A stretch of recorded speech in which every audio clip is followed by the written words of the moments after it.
मेरा नाम रश्मि है। मैं 29 साल की हूँ, शादीशुदा हूँ और मध्य प्रदेश के एक छोटे से शहर में रहती हूँ। मेरे परिवार में मेरे पति जो 31 साल के हैं, मेरा 15 साल का बेटा और 17 साल की बेटी है।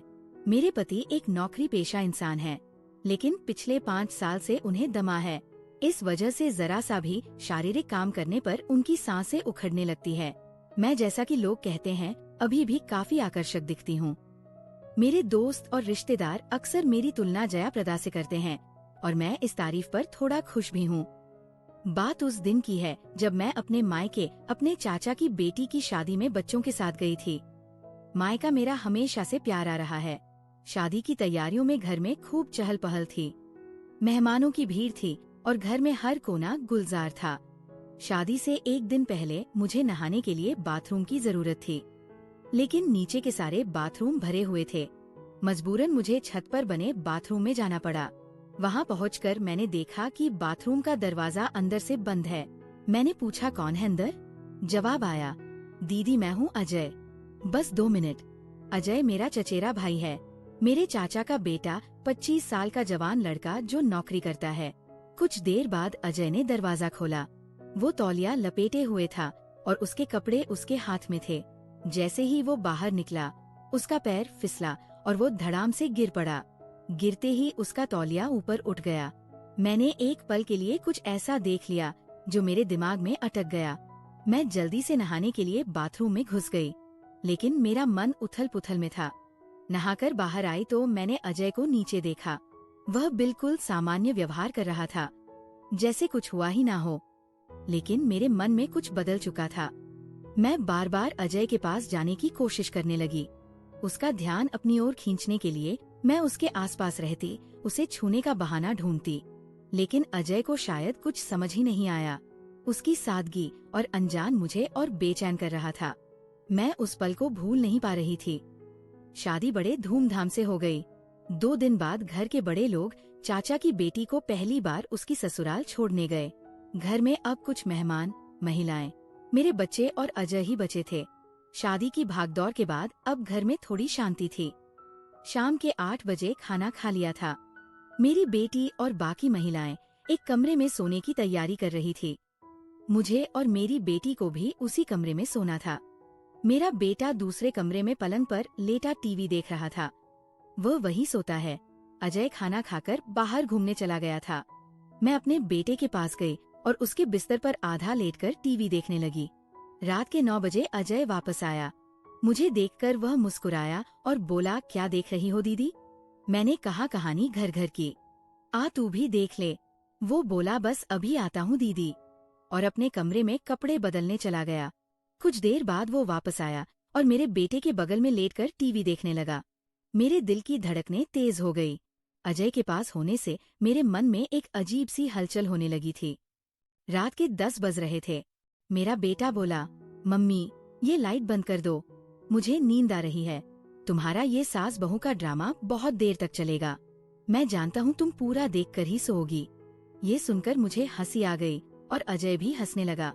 उसने कहा, हाँ दीदी, लाइट बंद कर दो, मेरी आंखें भी भारी हो रही हैं, मैं भी जल्दी सो जाऊंगा। मैंने कहा, ठीक है, और उठकर लाइट बंद कर दी। फिर उसी बिस्तर पर अपने बेटे के पास लेटकर टीवी देखने लगी। अब दीवार की तरफ अजय था, फिर मेरा बेटा और फिर मैं। कुछ देर बाद मेरा बेटा सो गया। थोड़ी देर बाद अजय की आंखें भी बंद हो गई। मैंने जानबूझकर उसे उसके कमरे में जाने के लिए नहीं जगाया। टीवी की आवाज को मैंने बिल्कुल धीमा कर दिया। कुछ देर और इंतजार करने के बाद मैं चुपके से उठी और बगल वाले कमरे में जाकर देखा। मेरी बेटी और बाकी मेहमान गहरी नींद में थे। मैं वापस आई, नाइट बल्ब जलाया, टीवी बंद किया और अपने बेटे के पास लेट गई। करीब आधे घंटे तक इंतजार करने के बाद मैंने फिर से स्थिति का जायजा लिया। सब गहरी नींद में थे। अजय भी सो रहा था। मेरे मन में एक तूफान सा उठ रहा था। मैं अजय को देख रही थी और मेरे दिल की धड़कनें रुकने का नाम नहीं ले रही थी। उस रात मेरे मन में क्या चल रहा था, ये शायद मैं खुद भी पूरी तरह नहीं समझ पा रही थी।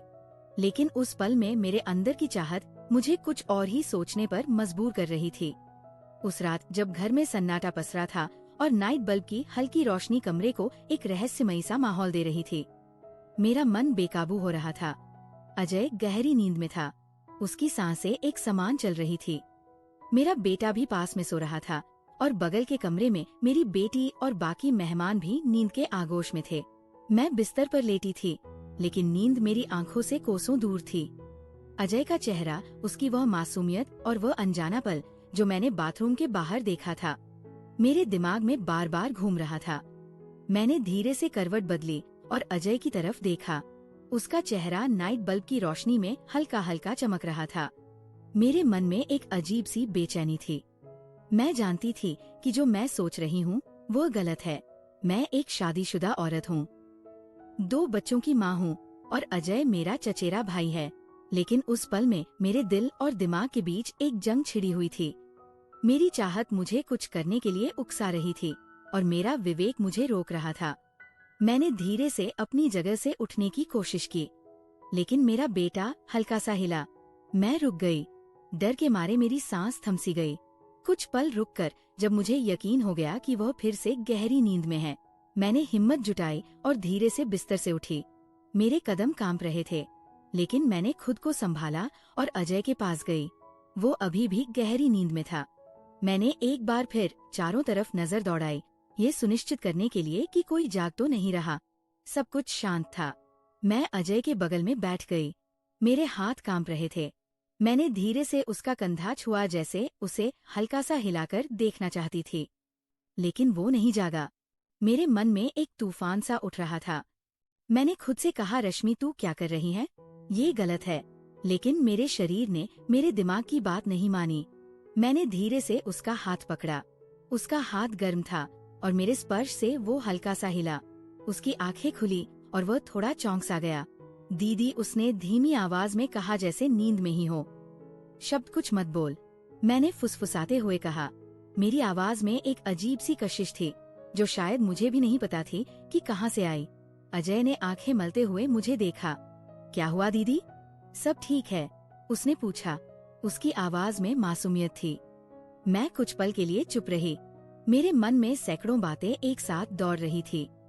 मैंने कहा, हाँ सब ठीक है, बस नींद नहीं आ रही थी। वो हल्का सा मुस्कुराया और बोला, तू टीवी चला ले या बाहर चले थोड़ा टहल ले। उसकी सादगी मेरे दिल को और पिघला रही थी। नहीं, बस यही बैठ, मैंने कहा और उसका हाथ और कसकर पकड़ लिया। मुझे नहीं पता था कि मैं क्या चाहती थी, लेकिन उस पल में मैं बस अजय के करीब रहना चाहती थी। वो थोड़ा असहज सा दिखा, लेकिन कुछ बोला नहीं। शायद उसे समझ नहीं आ रहा था कि मैं क्या चाह रही हूँ।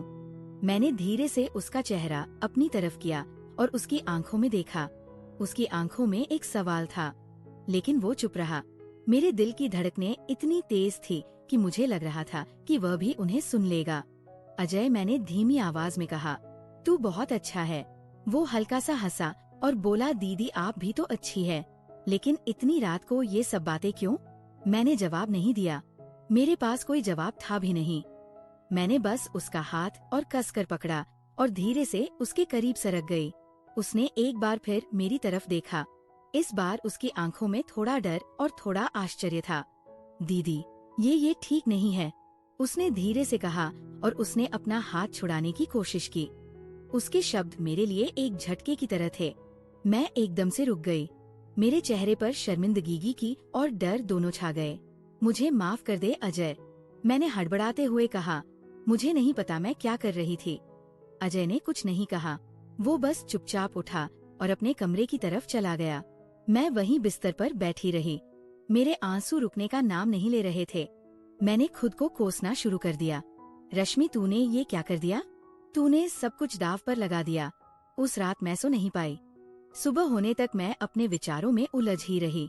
अजय ने अगले दिन मुझसे सामान्य बात की जैसे कुछ हुआ ही ना हो, लेकिन मेरे मन में एक भारीपन था।